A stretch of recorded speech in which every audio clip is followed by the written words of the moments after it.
I am so excited to be debuting your very first podcast. You've been talking about this for a long time, conceptualizing it. Now you are the reluctant entrepreneur.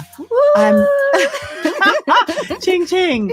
Congratulations. But I mean, sadly though, you find yourself with a topic that is not a nice one. You know, the reluctant entrepreneur. I wish I was a recognized entrepreneur or the rewarded entrepreneur. Yeah, because that's what we love, right? We love good stories. We love saying, you know, this person is an entrepreneur, successful. We don't even know how to define it, by the way. But we love celebrating. We don't really talk about reality, right? Yep. And I'm reluctant because 5 years in, fell face flat. Yeah. Face flat on the ground. And face first. Yes. And I'm here scratching my head on how did I go wrong? And I look forward to just unpacking my journey. And you know, I've done everything right. I've put in the hard work. I had the clients. I followed my passion, and here I am, scratching my head, wondering what happened. Yeah. And I mean, did you for 1 minute think that you would fail so gloriously? Never ever did I think, because I thought I had the right ingredients to take me on this journey. I had the passion, I had the background, I had the networks, I had people wanting to give me money. But yeah, here I am rethinking about, you know, this journey. But tell us about this concept that you had. Your store was unbelievable. Your creative work, I saw it, and it was really gorgeous. My business was really a passion business. I followed my passion for fashion, having grown up in a textile household. And I thought I had the right ingredients to really open a fashion boutique. It was in Hyde Park, right across Hyde Park Square. I was catering to a clientele that I thought I understood very well. I called it an African name because I thought we wanted to see more of ourselves, you know, in retail. And I really made the experience beautiful. Like, there were candles, there was music, you could wash your hands, you know, at the door. And we made it comfortable in the fitting room because I thought women wanted to spend more time in a fitting room that is spacious, instead of, you know, those little fitting rooms in the malls. So I really thought I put myself at the heart of the client's needs, and I thought I was doing well. Clearly not. and I think that we think about the markers of doing well in terms of how something looks. I mean, I don't know how I've seen the most beautiful concept stores, you know, where people have gone all out and it looks absolutely incredible. But I knew that the model would not work no matter how hard and no matter how beautiful something is. See, no one told me that. I wish someone would have whispered in my ear and said, Vuyo, have you looked at the overheads? Have you looked at the cost of running a physical retail store? But instead, we got, you know, people celebrating us, edging us on, and encouraging us to keep going. And those conversations literally last for 10 minutes, and they're not there 10 months down the line when you can't make rent. And they're not even a client. Nope. They don't even support you more than once. Nope. And I have told many people, don't do it. If you do it, if you absolutely have to, don't do it. It is not easy to be an entrepreneur. And we don't get enough of those messages. Just literally how many pitfalls and how many dangers there are for your general entrepreneur, especially when you don't have a very, very deep pocket to waste endlessly. You know, you don't have rent for days. And people don't realize that entrepreneurship is a science. There's a formula to making it work. You know, it's not just passion and magic and the universe and things happening. There's a real science. So at 1 year, I made 2.9 million. That was not profit. That was money that came into the business and out of the business. And I did feel like I worked hard, but I had nothing to show that year. So that's the other thing, that you need to understand the science behind entrepreneurship. And most of us have not really done business 101. We're just going with gut and hope.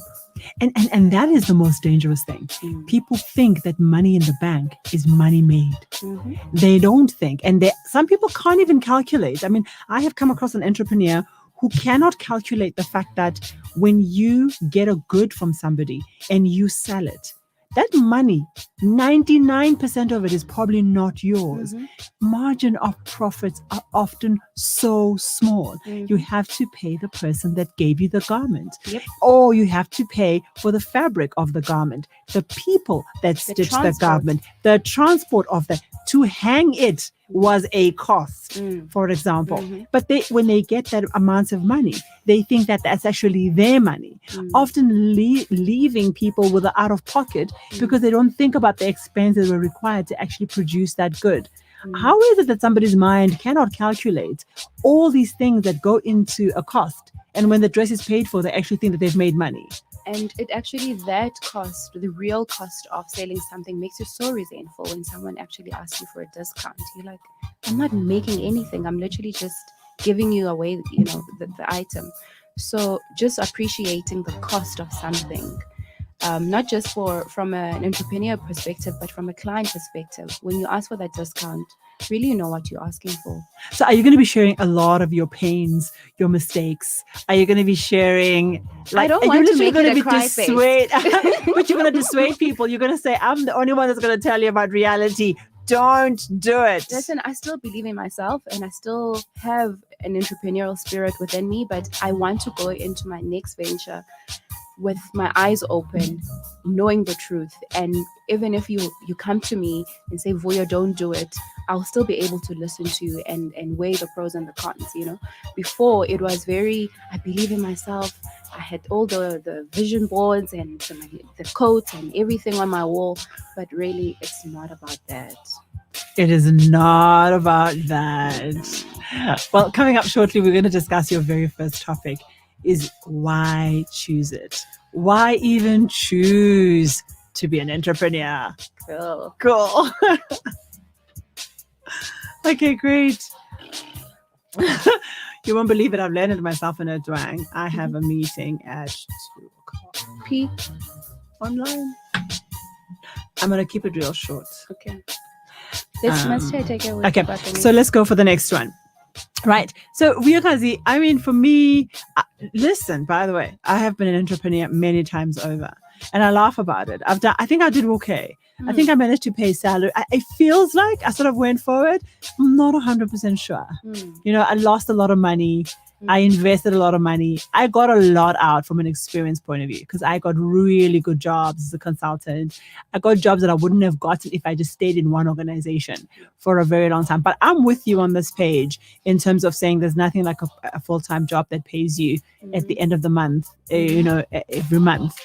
Even though I think people who are employed can actually tell you that they hate their jobs or they hate working.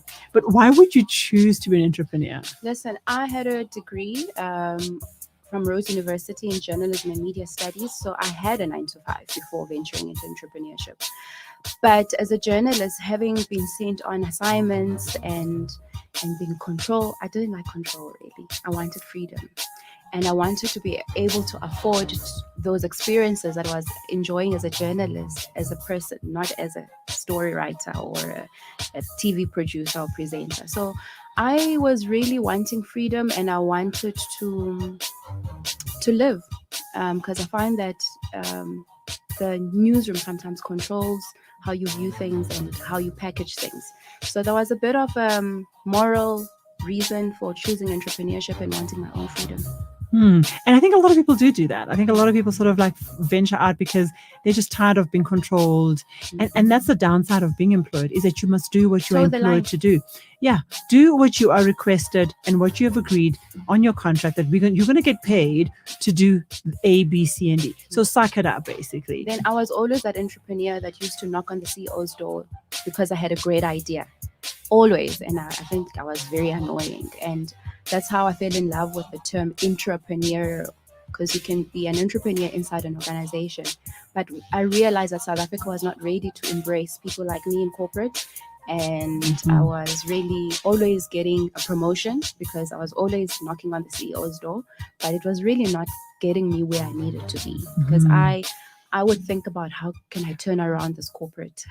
why are we not doing that? Or we're doing this. But let me be honest with you as well. Is that you're very, very young, right? And I find that young people in South Africa are very impatient.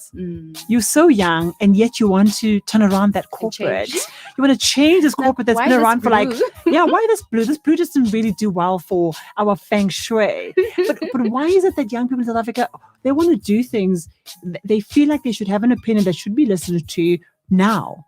How do we get to this point of just utter entitlement? Batch of people, and I was humbled because I realized that people have spent 20 years building this institution, and you can't just walk in and want to turn things around. And I have burnt bridges, to be honest, because of that attitude. And here I am.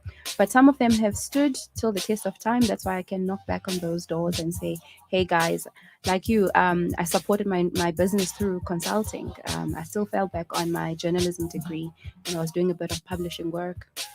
And I love what you're saying, because again, we need honesty, we need humility, and we need honesty. So we all learn, by the way, the hard way. Nobody's learning with an ice cream spoon in their mouth. I hope not, anyway, because I'd be very, very upset about that. But we all learn by going back and saying, being papa, bendi wrong, or I was too forceful, or I was too this, or I was too that. And I hope that young people can hear your message as well, to say, but sometimes you can be a little bit too ahead of yourself. And not have the humility to take things, a little bit at a time. And then now looking back as well into corporate as well, do you think that if you stayed longer, you would have had a better idea of how to go out and be an entrepreneur? Listen, I look at my peers who are head of newsrooms, who are senior journalists and anchors, and who are my clients right now. And some of them are already in their second homes, And I do look at that with envy, because I have a bad credit record right now. No bank wants to touch me with a 10-foot pole. But so I do feel like there is something that doing one thing for a long time that is rewarding. And the world does reward those people. And there's also something to be said. I feel like entrepreneurship sometimes can feel like you're gambling. It's high stakes and high rewards. And maybe I might make it. Maybe I might have 10 properties, in 5 years' time, and I won't owe the bank. But when you are going through it right now, you do feel the pain. And it's so true, because my sister's an entrepreneur like that. I can't tell you how many times my sister, and even the other day she says to me, she's selling some of her assets. She goes, I've been down this road before. I sell assets. I will build them up again. So she knows how to weather the bad times and knows how to stand up again and find her feet and get those properties and buy those assets again. And if she has to downscale again, she changes gears. She phones the car company. Come get it. Come get this car. I'm selling this one. I'm selling that one. But and I'm proud of her, because I've walked this journey down with her for many, many years. So yes, you're absolutely right. You can get back onto that saddle. You need as much resilience to be an entrepreneur as what you need to stay in corporate with the politics and the knives on your back and the sabotage and all of that. You need as much energy in life, I think. I guess. For both.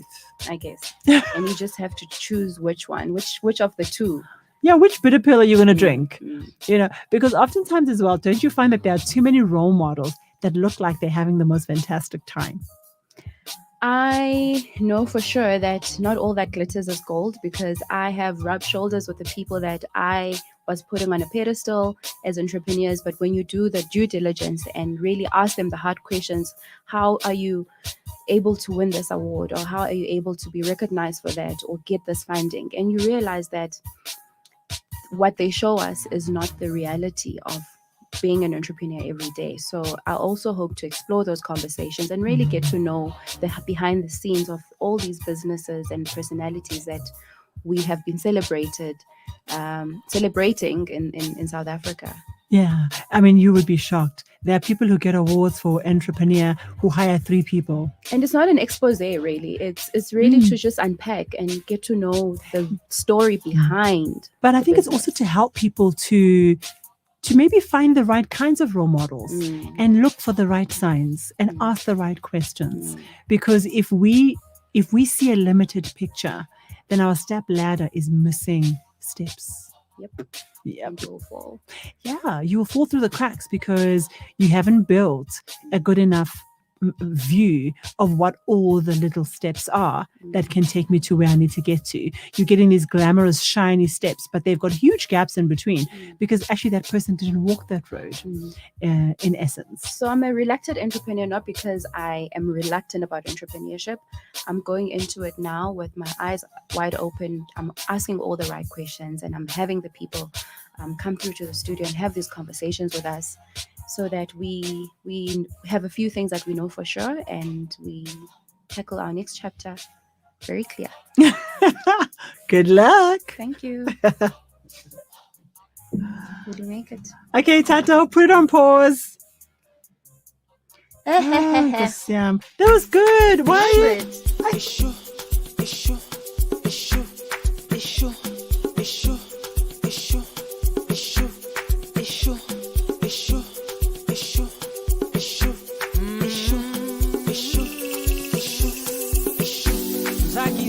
You should fetch your line.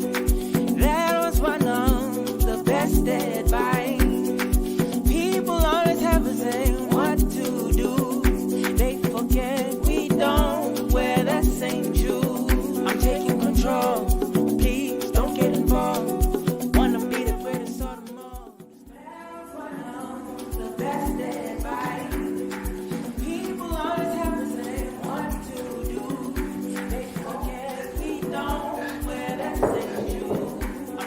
What are you doing? Guys, this is unacceptable. Where's you? I'm not a snitch. You're not a snitch. Tell me I'm seeing in my office when you get there. Unacceptable.